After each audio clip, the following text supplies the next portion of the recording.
पहली रात हम बिस्तरी नहीं कर पाते, कपल शादी की पहली रात, और अगले दिन ये शोर मच जाता है ख़ातून की तरफ से या उसकी फ़ैमिली की तरफ से कि मर्द जो है वो कुछ इज़्दवाजी ताल्लुकात कायम करने की पोजीशन में नहीं है। और हमने देखा है ये प्रैक्टिकली कि बात तलाक तक पहुंच जाती है और लड़ाई झगड़े, और मर्द का जो कॉन्फिडेंस है वो बिल्कुल डिस्ट्रॉय हो जाता है। तो इस बारे में मेडिकल क्या कहती है? ये एक हमारी सोसाइटी का बहुत बड़ा डिलेमा है। इसके ऊपर ना हमें एक प्रोग्राम ऐसा करना चाहिए वेस्ट लेवल पे कि हमें लोगों को बताना चाहिए कि इस तरह के इश्यूज़ एग्जिस्ट नहीं करते। अगर इस तरह का सिचुएशन, क्योंकि हमारी जो यंग पॉपुलेशन है ना, वो उसमें कोई बॉडी में डिफेक्ट नहीं होता। हाँ। कोई 2-4 लोगों को छोड़ के मोस्टली मैं 95% पेशेंट की बात कर रहा हूँ।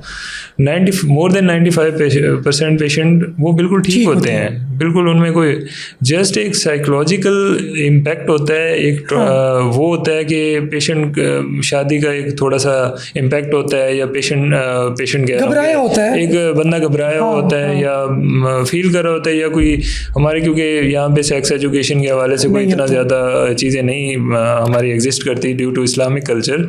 तो वो इस सिचुएशन में जो कपल्स हैं उनको कम से कम एक दूसरे को समझना चाहिए, टॉलरेट करना चाहिए। ये ज़रूरी नहीं है कि फर्स्ट नाइट आपका सेक्स हो जाए। टॉलरेट करना चाहिए एक दूसरे को, और एक दूसरे को समझना चाहिए। और इस तरह की सिचुएशन बनाने से पहले अपनी बदनामी या लड़के की बदनामी के बारे में सोचना चाहिए।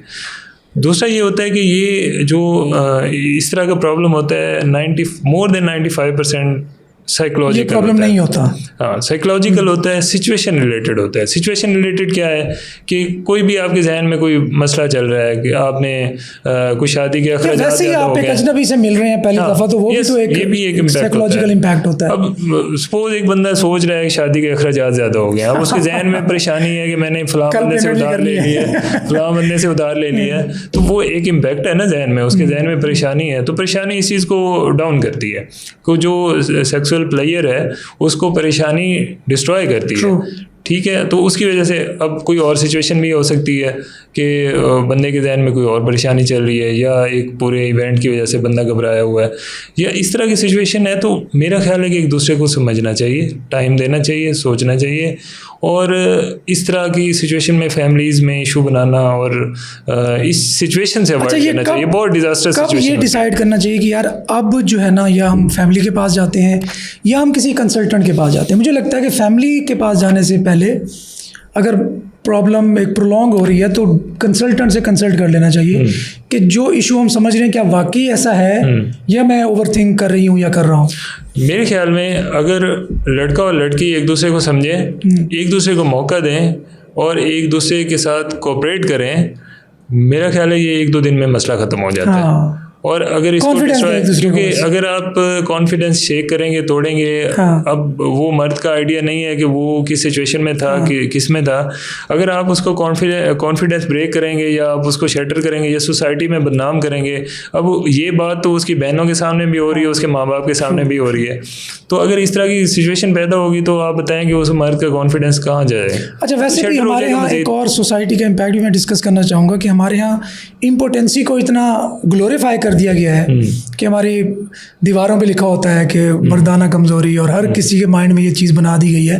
तो डॉक्टर साहब, आप ये बात कन्वे करेंगे क्योंकि आप एक अथॉरिटी हैं कि इतना आम भी नहीं है इम्पोर्टेंसी जितना एक हमने परसीव कर लिया इसको। जैसे आप बता रहे हैं कि मोर देन 95% लोग ठीक हैं, उन्हें कोई प्रॉब्लम नहीं है। तो 1-2% की वजह से 98% को गलत कहना थोड़ा सा जल्दबाजी हो सकती है। बेसिकली एक तो हमारी सोसाइटी में इस तरह की चीज़ एक प्रिवेल कर गई है कि मतलब हर बंदा ये समझता है कि मुझे कोई ऐसा प्रॉब्लम चल रहा है। और हमारे जो सोशल मीडिया एक्टिविस्ट हैं और इस तरह की चीज़ें हैं, वो उन्होंने बहुत ज़्यादा सिचुएशन को हाईलाइट किया हुआ है। तीसरा, ये जो लोग होते हैं बैठ के आपस में दोस्तों से डिस्कस करना इस तरह की चीज़, और फिर हमारे हकीम हजरात हो गए उनके पास जाना, वो तो कहते हैं कि ये कोई मसाने की गर्मी है या कोई ऐसा मसला है, तो ये तो आप तबाह हो गए हैं, बर्बाद हो गए हैं, क्योंकि बिकॉज ये मर्द की सबसे सेंसिटिव चीज़ है, सेंसिटिव एरिया है।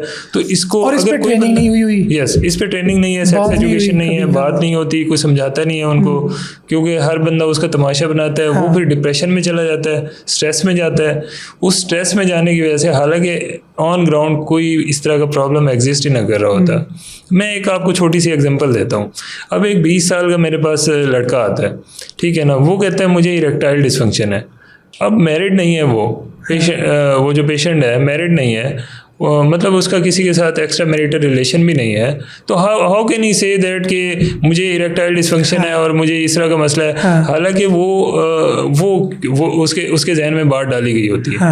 वो हकीमों के पास जाता है, वो कहता है कि मुझे ये मसला है, मुझे वो मसला है, मुझे मसाने की गर्मी है। ये इस सिचुएशन से बेसिकली निकलने के लिए हमारी सोसाइटी में इसकी एजुकेशन होनी चाहिए, लोगों को समझाना चाहिए कि कोई ऐसा मसला नहीं है, आप इस मसले को ज़्यादा हाईलाइट ना करें। अपने ज़्यादातर तो ये होता है कि हम दोस्तों में बैठ के डिस्कस कर रहे होते हैं ना, आपने मुझे बता दिया यार ये मसला है, अच्छा ये मसला है, समटाइम्स एज अ जोक बात हो रही होती है, कुछ लोग दिल पे ले जाते हैं उसको, दिल पे ले जाते हैं, और वो बंदा फील करता है यार ये तो मुझे क्योंकि हम तो इसको अपना फ्यूचर समझते हैं ना, तो ये तो डिस्ट्रॉय हो जाएगा मेरा फ्यूचर। तो इस चीज़ को समझना चाहिए, अगर क्योंकि ऐसा ऐसा ना सोसाइटी में ये चीज़ इतनी प्रिवेल कर गई है। जब तक आप लोग, मेरे पास जितने पेशेंट आते हैं मैं उन्हें यही काउंसलिंग, मैं कभी इस तरह की मेडिसिन, गलत मेडिसिन या इस तरह की मेडिसिन हम लोग प्रेस्क्राइब नहीं करते। काउंसलिंग सबसे बड़ा इम्पैक्ट है सोसाइटी में, कि आप पेशेंट आए उसको समझाएंगे आपको कोई इशू नहीं है, ना ही उसे आप ये करेंगे आप भाई 2 साल आते रहेंगे तो मेरा पैसे तो बनते रहेंगे, तो आप आते रहें और उसकी वजह से उस बेचारे की लाइफ डिस्ट्रॉय हो जाती है। और हमारे पास मल्टीपल ऐसे पेशेंट आ चुके हैं जिनको मैंने समझाया, अल्हम्दुलिल्लाह वो समझ भी गए और ठीक भी हो गए।